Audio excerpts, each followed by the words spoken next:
You ready? Yes, sir. She's ready. She's ready. Welcome back.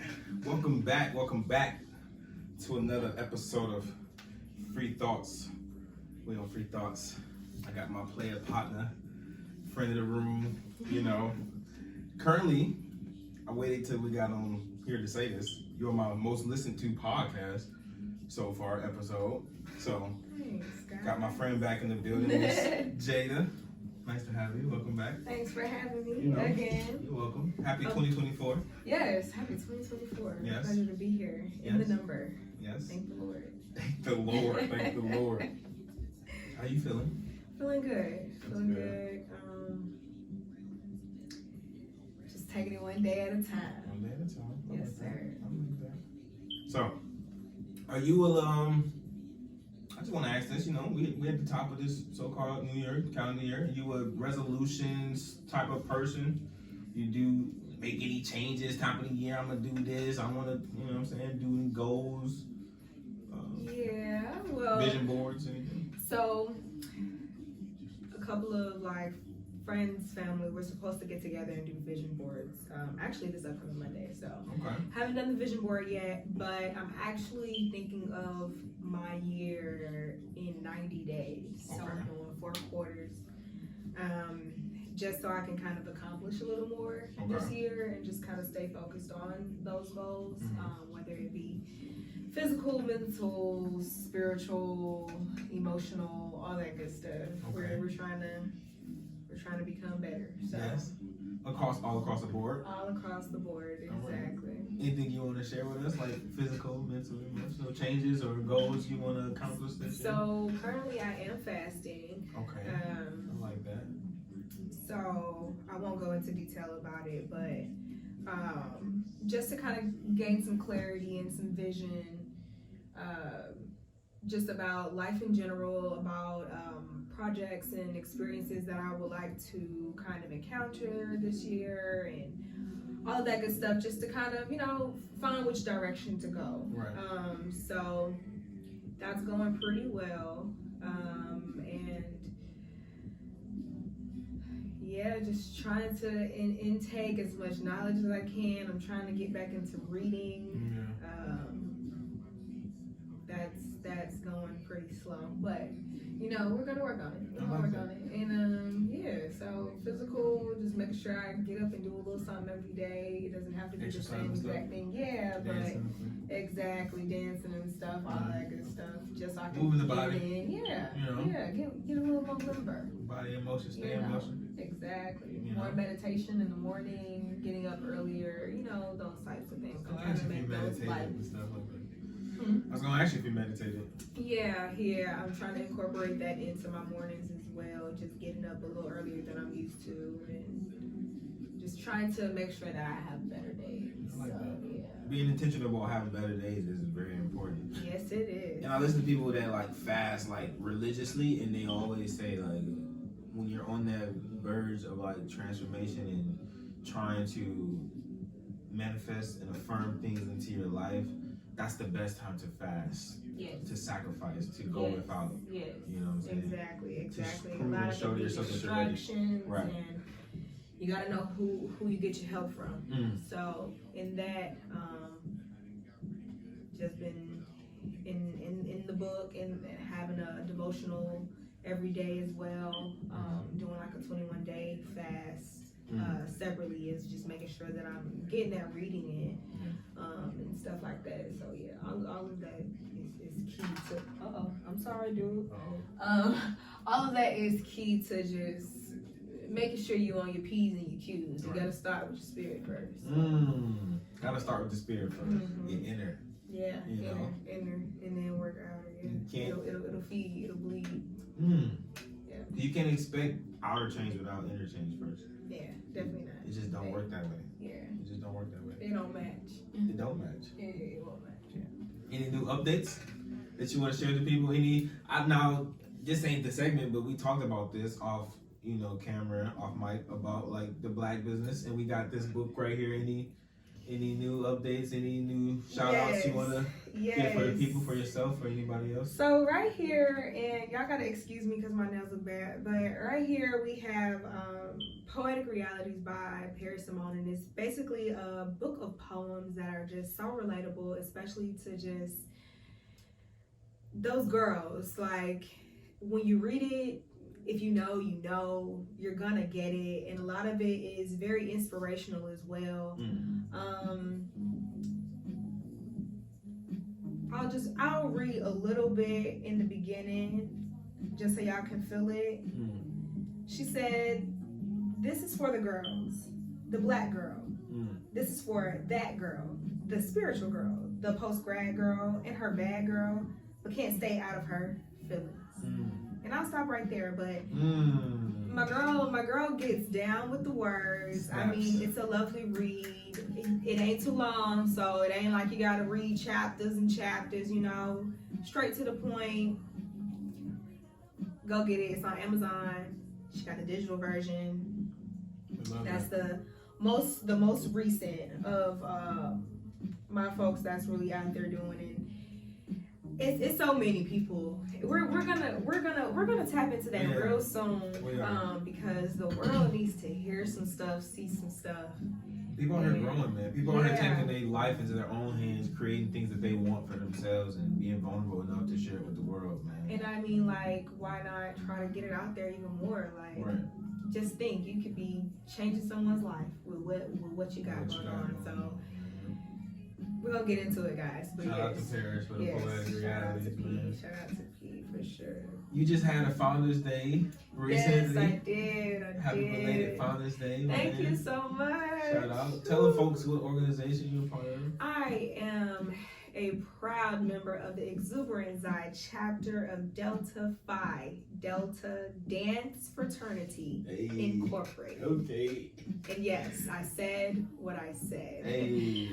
But yes, we just turned 24 years old. That's what's up. Yes, it's a blessing to be a part of something that's kind of recently growing. Fairly new. Yeah, exactly. Like, but being Greek, it teeter-totters. It's a interesting place to be as far as respect, because of course there's, like, you know, D9 and just other community service organizations and things like that. So it has been a journey, but it's growing. And I mean, shout out to my Zai babies and everybody, my line, everybody, like, yeah, like, that's family for real. So what made you want to join now, do I say it's Greek? Yes. Yes. Fraternity. It is a fraternity, so that means it is co-ed. Okay, so yes. What made you want to join? So I went to a performing arts school from the 2nd grade to the 12th grade. So my main area of focus was dance. I got down to Alabama State, and my major was biology pre-health, and my minor was chemistry. And so I thought that I could escape dancing and just the arts in general, and I was sadly mistaken. And so I saw them perform at the freshman talent show that year, and I was like, oh, okay. And so I knew some people that were that I went to high school with that was in the organization and stuff like that. So just word of mouth and just, you know, seeing what they were about. They were about community service. It was a family. So I really wanted to be a part of that. So yeah.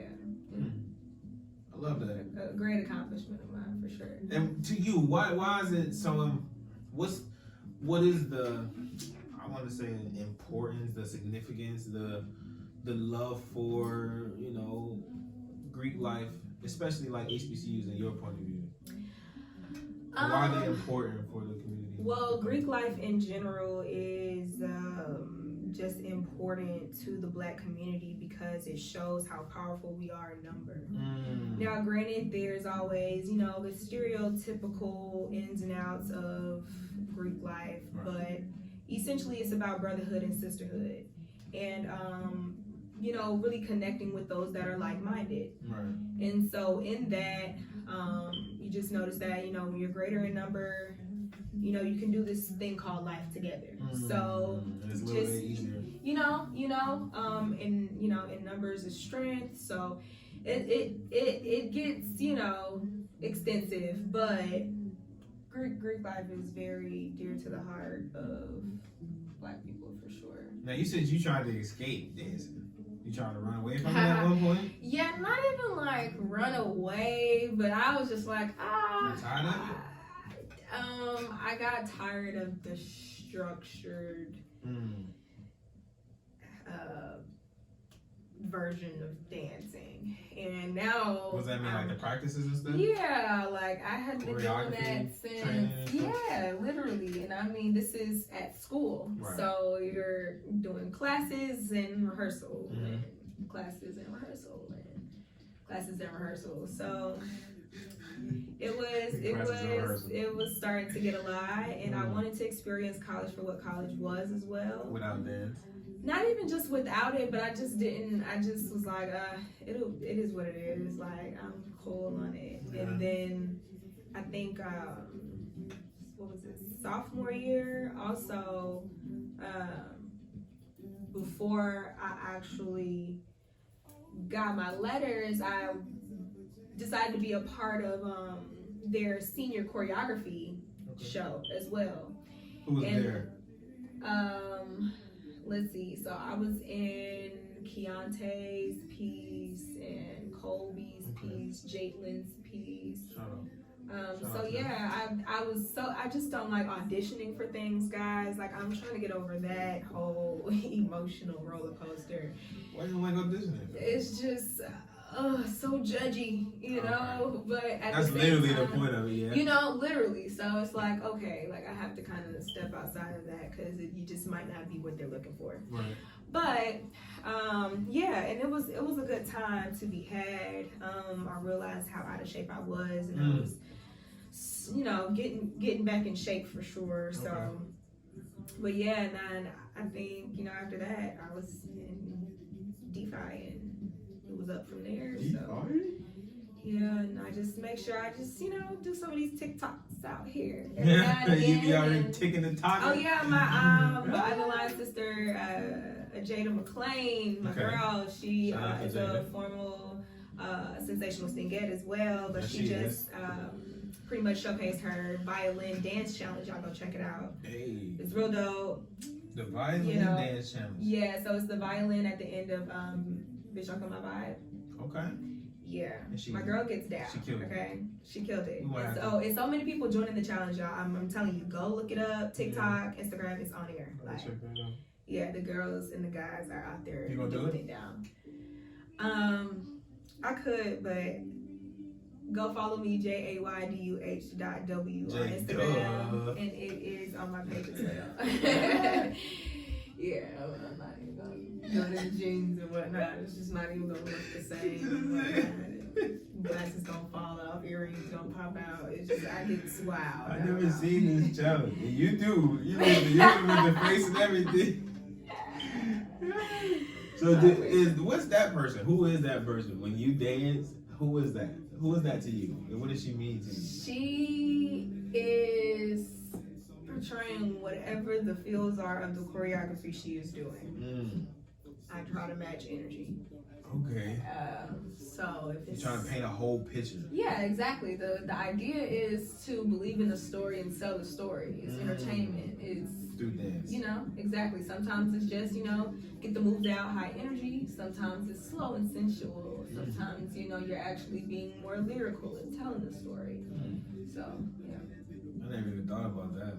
Yeah, so you become like kind of like an actor, but your body is your instrument instead of your words and your face. But your face is included as well. It's your whole body. Yeah. And the reason I love HBCU so much is just one of the small reasons. I was leaving the library one day on some homework studying shit, and down at the ground level they had a whole little dance, what they call it? It was a piece where like they was talking to each other and everything, and they started dancing. It was like a whole, just right there in front of the library. I was like, oh shit. It was like sophomore year. Like, oh shit. It was lit. I was like, man. So like, was it like more like a flash mob type of situation? Like, yeah, it was two people. It was three people, but two at a time. They would switch out, and you could tell it was a part of something. Like like a class was there. I was just walking into something. I had no idea what I was walking through, and it was a whole thing, and people were out there recording, and I got video of it, and I was like, what do I want to call it? It's a name for it that I know. It's a whole, I don't know, but they were dancing, and at some point they told a story through dance though. Yeah. And they talked to each other. It was cool. I was like, yo, this is fire. Yeah. I've never it seen gets, that like that up close and it personal gets like so that. good. Like, It's different, man. I know some dope choreographers. Then our whole theater arts department is like one of the best at all HBCUs. So. Yeah, that BFA dance department, shout out to them. You know? Rest in peace, KG, for sure. Man. Any college regrets?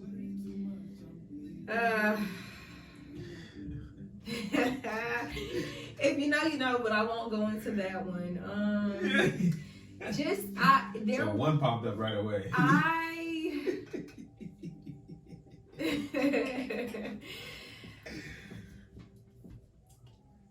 I often think about that, and I be wanting to say like, yes, I do have regrets,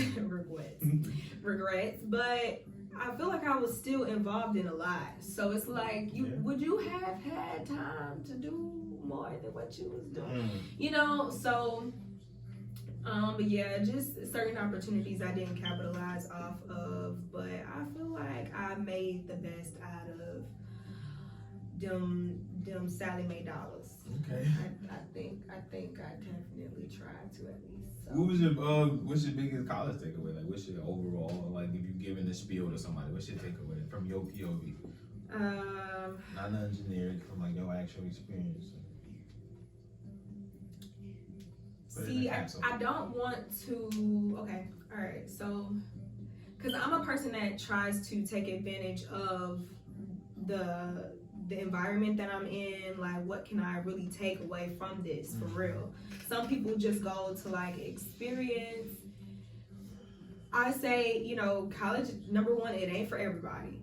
But if you can and you want to, go to do all of it. Network, experience, get your lesson, okay, because you're paying for it. But I mean, it's literally what you make it. What was your biggest lesson?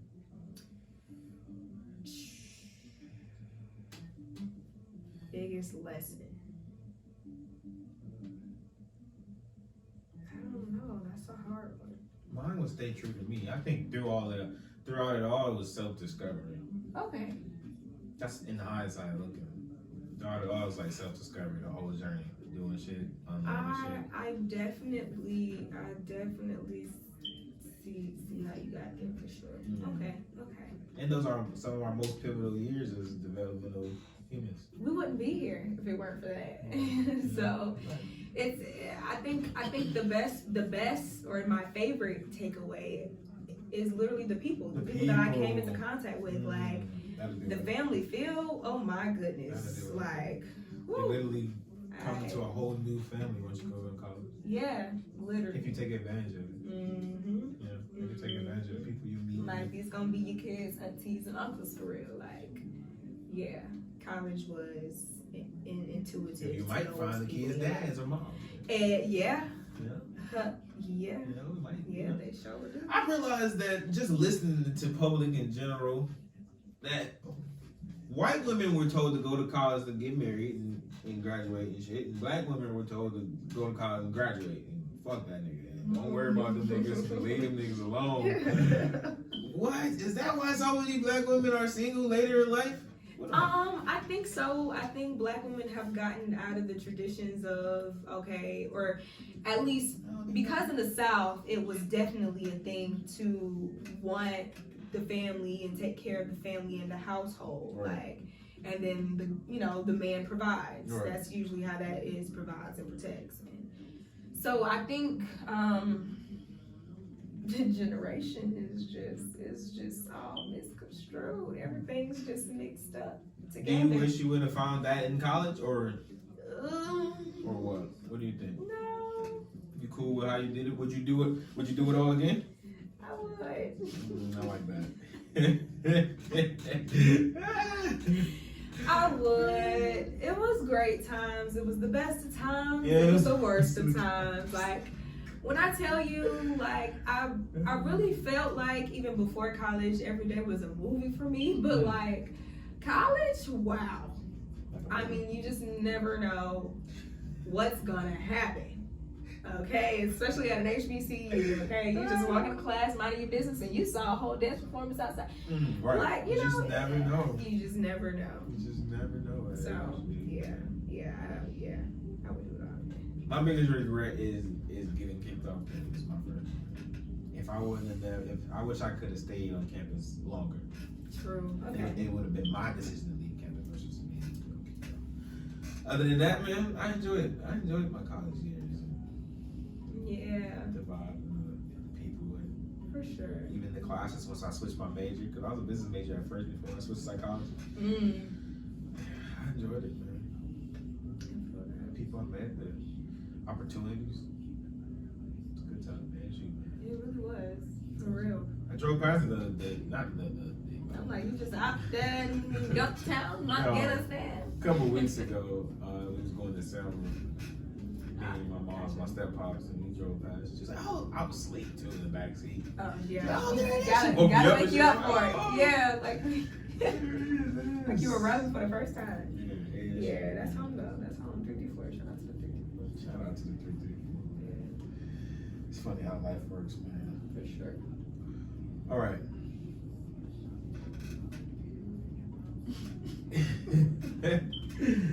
Now this is, I told you I was a psychology major, and I just love the idea of getting behind the eyes and into the mind and the psyche of people and understanding their perspective of life. So let's start off with, I was having this conversation with my sister. I went to go visit my sister in Denver on my dad's side, who I've only met for the second time. And we are so much alike. It's just so awesome how genetics work and how life works. And we were having a conversation, and we were talking about, because they have transitioned from sister to sibling. They now go by they, them versus her and she tertiary. So Okay.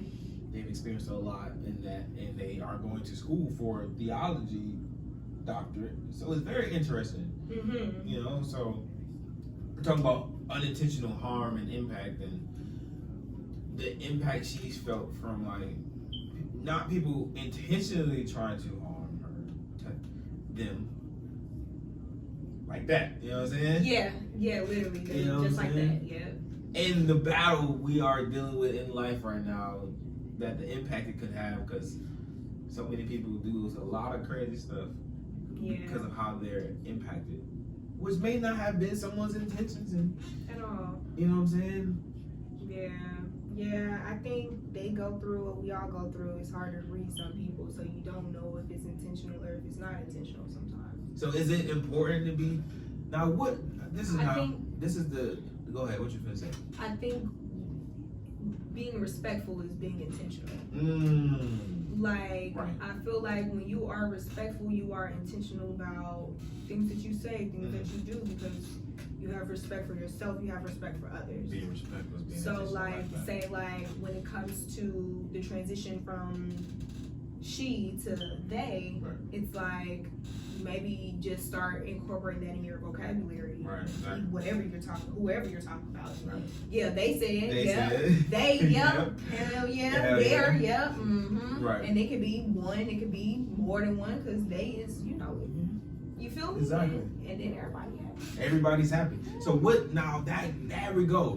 What's the balance between, like, first, how important is it to be self-aware of how you make others feel? Because at some point, you might do that to a point where you struggling within yourself. You out here trying to make sure you're not offending or hurting nobody else. And Right. What's that balance? The goal is to not be a people pleaser, but to Right. be respectful and considerate. Right. Now, granted, you do have to be respectful and considerate of yourself as well as others. Right. You love your neighbor Mm-hmm. as you Okay, Gotcha. so let's act like you know, Yeah. act like you know. Act like, ooh. You know, like Okay, auntie. It's so act like you know, act like you seen that? No, it's okay. Yeah. Okay, great. Okay, yeah, okay. But Don't yeah. get me there. But yeah. I was just talking about that with someone else. Like we were saying just how you don't want to be seen as a people pleaser, but you Right. enjoy when your people are happy. Like So why do it's you? a balance, right? It's a balance. It's a hard line to teeter. And it lies at I like what you said. I feel like it lies at respect. It lies at respect. It's gonna always lie at respect. Like whatever you do, whatever you say, I shouldn't be able to do nothing but respect you. Even if I don't like it, Well, if I can respect it, right, respect. we're good. But Now, you can't be on no bullshit. yeah, no. Don't be on no. Can't just be wanting me to go with the flow type shit. No. Yeah, no. You know what I'm saying? Absolutely not. Exactly.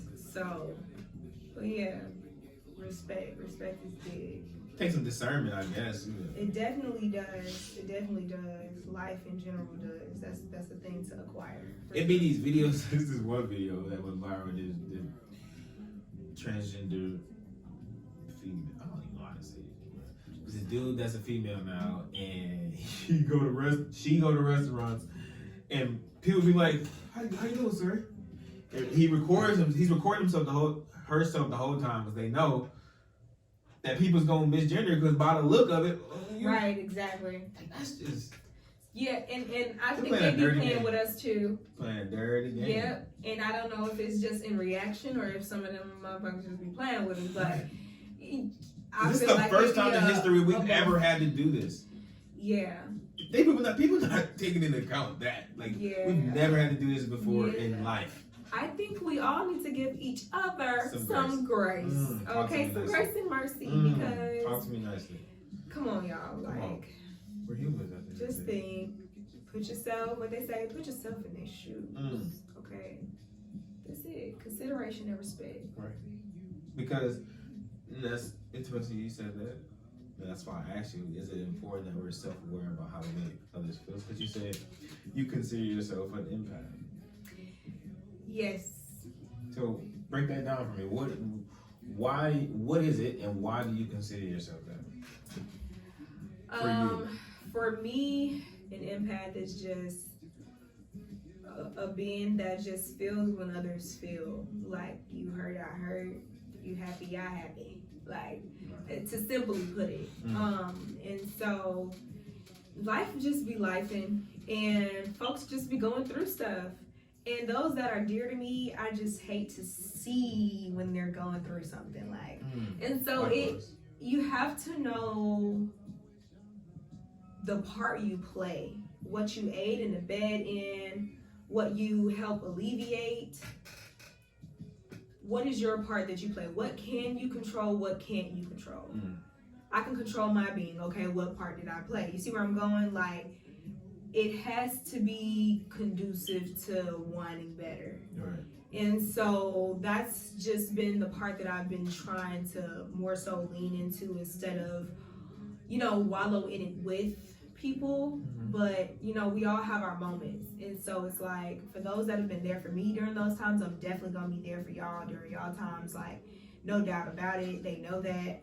So just showing up and just being there for people, I've been trying to kind of separate it from what I have going on and making sure that I can still, go about my daily life and not sink into any holes and things like that. Like, you have to know what you can bear and what you can't bear. It's a hard line to teeter, y'all. It's a hard line to teeter, but I'm just learning to try to get better at it every day, for real. And that leads me to this, because I really want to know how are you truly dealing with grief and the loss of your brother? How are you truly dealing with it? It's hard because I believe people think that grief, the physical loss of this. right? The grief comes from just the passing of the loved one or the physical being gone, and that's not nearly as much as what it really is. Like all of the ins and outs of when they passed, who they were, encountering in life, and what those energies are like, and it's just it's so much to it. It's so overbearing at times, and so it's important to just make sure you can kind of retract and still be able to heal, because of course there some people's out here watching you your every move just to see how you dealing with grief. Like, and I'm not a person that like all the attention, so it just be a lot for me. So but at the same time, making sure that those genuine spirits that were in contact with him are doing well, are still pushing along in life, and just. So even through your hurt, you still trying to make sure others are. I can't help it. It make me feel better. Like that's all I can do. I don't know. Like, I just want better for everybody. Yeah. Better for everybody. I want world peace. Right. Okay. Because it's just too much going on. Like. That's deep. Yeah. So it's so many ideas that died. There's so many. Just it's a lot that just you feel like just is non-existent anymore. So it's like trying to still preserve how that felt, of those memories, of those ideas, of those experiences, and whatever else, and still trying to do something with that, trying to use that for the better, trying to feed yourself in a more positive way spiritually than really just mope in it. Like, so you were intentional about not moping in it? Yeah. And sometimes I felt as though maybe I shouldn't, try not to mope. Like, maybe I should just feel. Yes. So I do have my moments when I just so you feel. do allow yourself to just feel. Oh yeah, like that's very important in moving on in your healing. Like, you have to allow yourself to heal in private at some point, because if you're always around people and stuff, you feel like you can't cry because you don't cry around people and all this other stuff. Like, no, you need to be able to cry, release. You need to be able to have the talks with God, Jesus, whoever you pray to, to yourself, to your ancestors, to the person that you lost, something. You know what I'm saying? And whatever makes you feel better, but it needs to be conducive into helping you heal.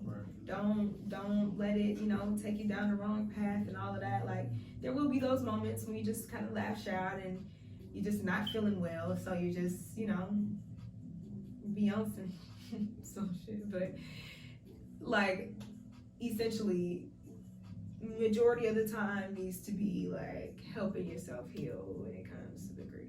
Like, and just do yourself that favor. And you know that you're a true healer when you heal people through healing yourself, and you heal yourself through healing people. Yeah. You know what I'm saying? Yeah. That's true. So like, you're like a natural. It's just in you. Yeah. You can't help it. Like you said, you can't help it. That's exactly what that is. But I've found that it's been very frustrating and hard and challenging when you want to help someone else heal and they don't really feel like doing the healing right now. So it's like, okay, like, but I just want better for you. And it's like, but you can't make the horse drink the water. Like, so that's been pretty like challenging and frustrating in itself. But hey, who would I be to tell somebody when to heal, how to heal? Right. If somebody tried to do that to me, I'm looking at you like, who are you talking to? Exactly. Like, who? What can they do? Like, we're supreme being. We're all individuals. We all, cope different and things like that. And so, I don't know. I've just been trying to start kind of, when that happens, all right, back to self. Right. Like, all right, let's do what we can over here. And that's what I mean by exactly what can you control and what can't you. Exactly. Shout out to Serenity, man. So, in all of that, how do you feel like being an empath, taking in all that energy, being a healer, how does it impact your day-to-day life, your relationships, your encounters with people? Does it make you want to be more of a social being? Do you feel drained? I feel as though, I don't know, I've always been able to compartmentalize, especially when it comes to people and what their purpose is in life, what their reason is for your life. That was a bar. But I just essentially want to make sure anybody that I come into contact with is just genuine love. Right. Like all of that extra stuff, that's the draining part. If I know that I'm giving you genuine love and respect and consideration, after that, it is what it is. So in that, in my village and people that I surround myself with, I'm definitely getting to that point in life when it's like, all right, let's be more selective. Let's be more intentional about who we are, really allowing in our space. But I've been seeing these Instagram posts. But yo, Instagram is here in the hood, okay? But essentially, I want people to understand we all grow at different rates. And even in that, it's like, okay, think of it as two trains. If your train is just chugging real slow and mine is going a little bit faster, I might try to link you on and try to pull you along the way for a little bit, but like in a minute, it's gonna be tiring. It's gonna pull me back, and that's where I'm not willing to go. Because you gotta be able to come in front and pull me sometimes. I can only look forward. I can only be present, right? But I can look forward. You see what I'm saying? So all of that back stuff, I'm not interested in anymore. Yeah, look back at it. Not in that sense, like nah. So I need, I want people to kind of like, respect that at least. Like if you know that that's what you got going on, like, and I got enough going on. Don't even bring why are you stressing me with what you know what I'm saying? But at the same time, they know that I am an empath, and whatever you do need, if you need to call me, and they know that. So it's like, I still want to be that being for you, but you gotta know when you're really like just exhausting and draining somebody, you gotta know when you're doing that. And so I think